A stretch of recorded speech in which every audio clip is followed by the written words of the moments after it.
Let me interrupt because it's beautiful. You're doing really incredibly beautiful.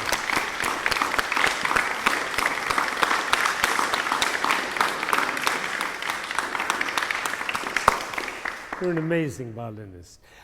And I was thinking to myself, should I interfere? Because actually you're on a perfect path. You're 15 years old, you're playing the violin really beautifully. Everything is going wonderfully for you. But I'm going to interfere a little bit. You're on a path which is a traditional path, and it's well trodden. It's very serious, very hardworking, very dedicated, well-trained musician going on a certain journey, and it usually goes towards competitions, and you hope you win the competition, and then you go on to another competition, and then you win that competition, and then hopefully you go on and you win another competition, and then you die. That's pretty much the end of it. And I was thinking, well, who actually was this man, this Wieniawski, this composer? He was amazing. Do you know about him, a little bit about him? He's an amazing fellow. At the age of 15, a little bit younger, you're 15, just 15. At your age, he'd just come back from a tour of Russia in which he played 200 concerts. 200 concerts. Can you imagine? He never did a competition. Never. Never came up. He was too busy giving concerts. I wish you could have a life like that. I wish you could stop thinking about how carefully prepared you are. Let your teacher think about that. All right? So that's her. Is it her? Yeah. It's him? Yeah. That's his job. I'm not going to interfere. But I'd love you to be a completely different way. I'd love you to be wild. And I was trying to imagine, apparently he caused such a sensation when he played that people went crazy. They went completely crazy when he played Wieniawski. They thought he was a madman. They thought he was obsessed with the devil. They thought he was the greatest violinist since Paganini. People said, he's greater than Paganini. Imagine that. I would never guess that that's who was in your body when you were playing this piece. It's too careful. It's too studied. It's too disciplined. Now, he was a fantastic violinist, but he made people crazy. And you don't make people crazy. And you're dealing with Faust, and Faust, everybody loved the Faust legend because it's about people going crazy. He sold his soul to the devil. That's quite a high price. Right? He wanted total power. Everybody loved the Faust story, not only Gounod, but everybody. Mahler, everybody was obsessed. Goethe, everybody was obsessed with the idea that you could get hold of eternal power in your hands and be more powerful than God. People loved that. And what is the instrument of the devil? The violin. Right? So I don't know how I can get you to get out of that beautifully controlled mentality. And whereas Schubert is extraordinarily careful about what he writes, I don't believe that Wieniawski was so careful. I think yes, he gave you the dynamics, but here, for instance, he writes cadenza con recitativa. He doesn't tell you anything. A little bit. Here's a piano, but otherwise it's just free. Could you be really wild with that? It's the first thing, you come in like a madman. Just come in. Just do a couple of bars, all right? And you come in. You go away. She's going to play a few bars, and you come in, and this is your audience, and you're going to absolutely mesmerize them, all right? Here, you do just a few bars. You ready? You just play. Okay. Yeah, but don't look at your bow, because you know where the bow is. It's people. Right? You've got this poor man. You're going to destroy him. Okay.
It's amazing. That was amazing. That was amazing.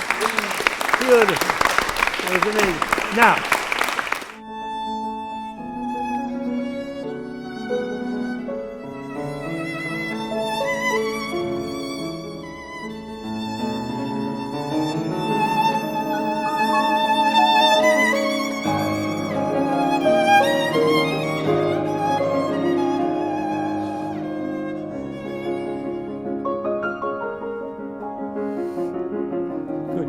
it was great. It was very beautiful. It was much more beautiful than it was before. I can imagine that with Wieniawski it was even more extraordinary. Probably not when he was 15, because he didn't, I don't know how, I mean, his playing must have been extraordinary. He played in the homes of kings and queens, and he went from one royal house to another, and the place was packed with people. You see, there was no pop music in those days. This was the pop music. The reason they wrote fantasies on operas is because everybody knew the opera. Isn't that amazing? Everybody knew the opera, so they wrote fantasies on the themes of the opera. It's amazing. So these were popular tunes. This was like Lady Gaga, okay? This was the equivalent. So could you imagine it even, do the same tune. It's a beautiful tune. Where I've lost it, where is this here? Just a minute, let me see. Here, good. Good. This is Faust's Girl, right? The love song, right? And come a little closer to your audience so that you're, because in those days everything was very close, because it was in a room in the castle, and the lords and the ladies were sitting here, and you're going to come up and play for them. You don't need to be near your pianist. The pianist is kind of irrelevant in this music. Okay. Okay. Here we go.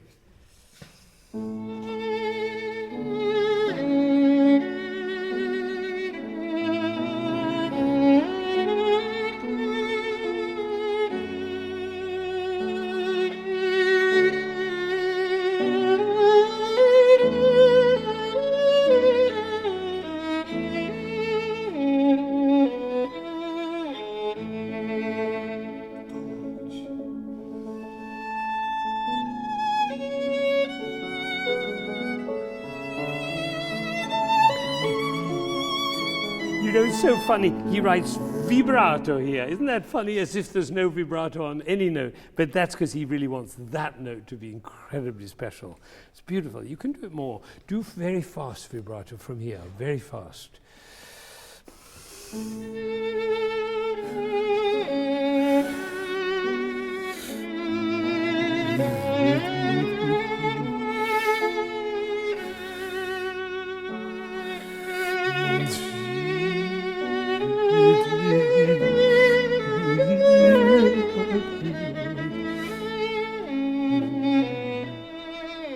I didn't want to spoil your playing. I wanted to give you a little bit more weight to the sound. That was beautiful. Do it one more time, this time, and I won't interfere this time. I want you just to feel that intensity.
Bravo, bravo, wonderful, great. Now we well done, beautiful, beautiful. You've stepped out of that very proper place where you spend most of your life, and in school you have to be proper, and at home you have to be proper, and all sorts of. And when you're driving, if you don't drive yet, but when you do, everything has to be proper. But there's one place where you can be completely free and crazy, and that's in the music, particularly this music. Right? And it makes such a difference when you do, because it livens everybody up, it gets everybody engaged, and then they have permission to be a little crazy in their lives too. Right? So that's the purpose of this music. I think you got it. I think you really did. So be a little more brave than you are, and come out with more of what's inside you. Bring it out. Don't keep it inside, because it isn't much use inside you. It's not useful for the world to have you not reveal all that you are, because you're wonderful, really wonderful. I mean, this is an extraordinary person, and part of our job as musicians is to get it out into the world, give it away. Well done. Really good.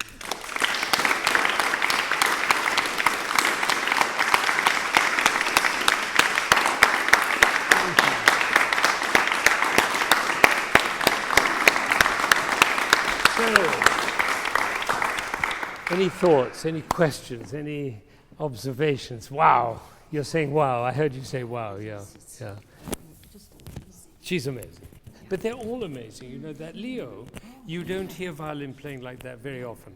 It's very special, and the quintet, and it's just, this place is full of amazing musicians. What a gift if everyone could learn from someone like you. They'd have so much fun. Yeah, they'd have so much fun. Yeah. That's right. My thought, exactly. So what else? Now we have a 5-year-old sitting here. Isn't that amazing? She comes every week. It's for 2 hours. Yeah, 2 hours. Right. We assume that kids aren't capable of lots of things, and look at that. If it's exciting enough, they'll be engaged. Nadia Brillante, my first wife studied with Nadia Brillante. She said, always have an opinion. Always have an opinion. Be ready. Always have an opinion. Doesn't matter what. So okay, I have an opinion. Yes. Okay.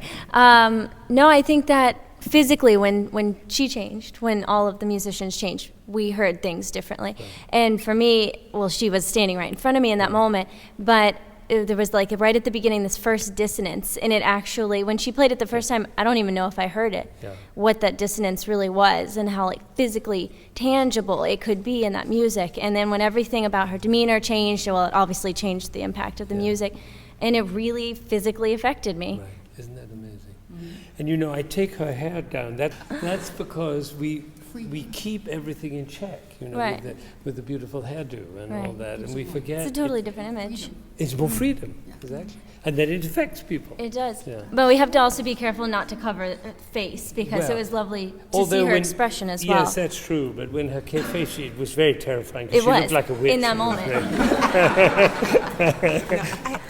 When you have people moving while they're playing, so they're using a lot more of their brain and a lot more.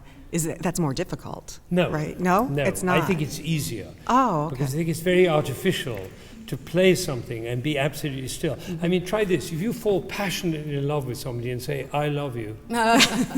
She's done that. I have not done that. You say, I love you, I love you, I love you so much. It's natural to use our bodies to express what we're feeling. I was just wondering if it was more difficult. No, not at all. On the contrary, you notice that when they were moving, they actually played better. Yes, they did. Isn't that interesting? Yeah, Amy, I mean, it was amazing. You were playing so beautifully when you were physically free. Can you answer that question? Do you feel, is it more difficult to play when you're moving? Sometimes there's a trade-off. There's a balance. It can be a little distracting sometimes to intentionally, play out, break your boundaries. But then if you get accustomed to it, it feels quite comfortable and natural, and it's hard to imagine. That's right. We're not used to it. Yeah. And so we set up everything to be in order, and then we're stopped from being fully engaged. That's the thing. Great. Wonderful. All of you, thank you very much for your presence, and we'll see you next year.